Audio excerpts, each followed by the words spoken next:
Nesse vídeo vamos falar sobre os capítulos 18 e 19 de 2 Samuel.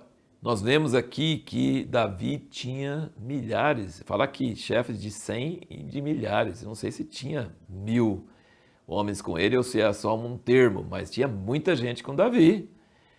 E Barzilai e um outro cara sustentaram esse pessoal todinho. Barzilai era muito rico, mas tem que ser muito rico para sustentar tanta gente assim. E não foi poucos dias, foi um bom tempo. Então Barzilai certamente era bem rico e ajudou e sustentou Davi e os seus homens nesse tempo. E Davi ficou eternamente grato a ele. Depois nós vamos ver como isso aconteceu. Mas Davi ficou muito grato a esse homem que cuidou deles nas suas necessidades de comida e pouso e essas coisas aí.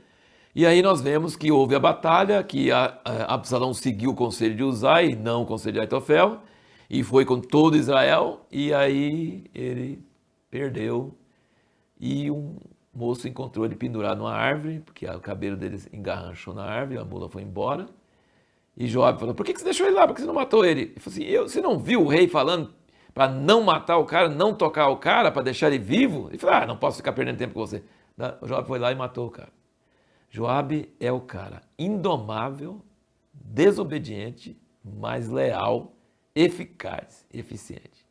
Foi a única coisa certa a ser feita, tinha que matar Absalão mesmo, não podia, não tinha outro jeito. Davi tinha mandado não matar, porque está com sentimentalismo de pai. Mas Absalão ia ser um problema permanente, não tinha outra saída. E Joabe fez o que tinha que ser feito. Aí Ahimaaz, que é o filho de Zadok, tinha um dos filhos de Abiatar e um dos filhos de Zadok, e eles eram companheiros e estavam sempre levando mensagem, trazendo mensagem, servindo Davi. E Ahimaaz queria contar para Davi que tinha tido a vitória. E aí a gente vê aqui em 2 Samuel 18, versículo 19, diz assim, então disse Ahimaaz, filho de Zadok, deixa-me correr e anunciarei ao rei que o Senhor o vingou da mão de seus inimigos. Mas Joabe lhe disse, tu não serás hoje o portador das novas, outro dia as levarás, mas hoje não darás a nova, porque é morto o filho do rei. Aí vai um outro, que é um cuxita, e fala, vai você, e fala do que você viu. E aí o cuxita vai, só que Ahimaaz fala, deixa eu ir, deixa eu ir, deixa eu ir. Fala, não, por que eu vou deixar você ir? O outro já foi, já está na sua frente, você não vai chegar primeiro não.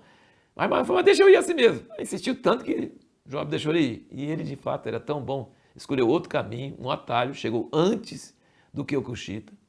E Davi está lá sozinho, e está a sentinela em cima da torre. E a sentinela fala, veja um homem correndo. Era Ahimaaz. E fala, está trazendo notícia. Aí o sentinela fala assim, e o jeito dele correr é de Ahimaaz. Olha, o Ahimaaz era tão famoso o jeito dele correr que sabia de longe quem era pelo jeito dele correr. E aí Davi fala, é um homem bom, traz boas notícias. Aí Ahimaaz chega primeiro. Aí o rei pergunta, e aí Absalão, que contou que estava vitória e tal. E Ahimaaz fala assim, eu não sei, houve uma confusão lá, não vi nada.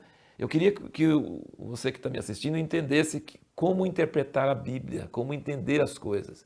Porque aqui dá de entender, no versículo que nós lemos, que Joabe falou com ele, hoje não darás a nova porque é morto o filho do rei.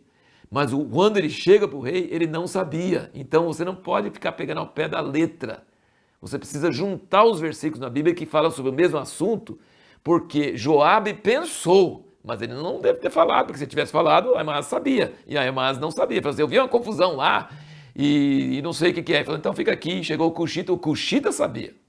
E por que Joabe não mandou Ahimaaz primeiro para contar? Porque ele não queria que Ahimaaz, que era uma pessoa boa, tivesse que contar uma notícia ruim sobre a morte de Absalão. Aí foi o Cuxita, que era outro tipo de, acho que outra nacionalidade, alguma coisa, aí o Cuxita sabia. E aí Davi deixa o sentimentalismo tomar conta dele e chora em voz alta. E berra, e o povo volta todo envergonhado. E aí Joabe chega e fala assim, Davi, onde você está com a cabeça? O povo vai tudo esparramar, porque você está dando a entender que se nós todos morrêssemos e Absalão estivesse vivo, você estava bem?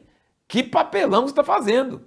E Davi atendeu Joabe, soube que Joabe tinha razão, foi para o portão, cumprimentou o povo, e aí conseguiu, depois ele mandou notícia para Judá, e aí percebe bem, Davi não pode simplesmente voltar para o trono, porque o povo de Israel tinha recebido Absalão.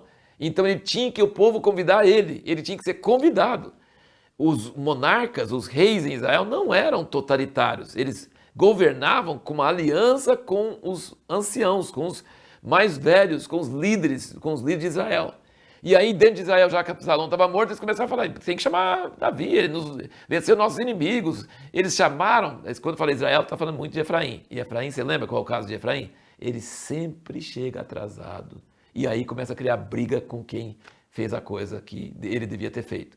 Então eles falaram, mas não fizeram nada. Aí Davi falou com os Judá: ô, Israel está falando e vocês não estão falando? Aí os anciãos de Judá foram lá e eles tiveram posição. Demoraram um pouco, mas tiveram posição e convidaram Davi para voltar. E aí começou a surgir briga entre Israel e Judá, porque eles falam assim: nós que temos direito no rei, e nós que falamos primeiro. Mas ele falou: mas vocês não vieram, não fizeram nada, e o rei é nosso parente. Aí houve uma certa briga, uma certa entrevero aí. Então, a pergunta que nós vamos fazer para responder no próximo vídeo é: por que a falsa humildade não agrada a Deus?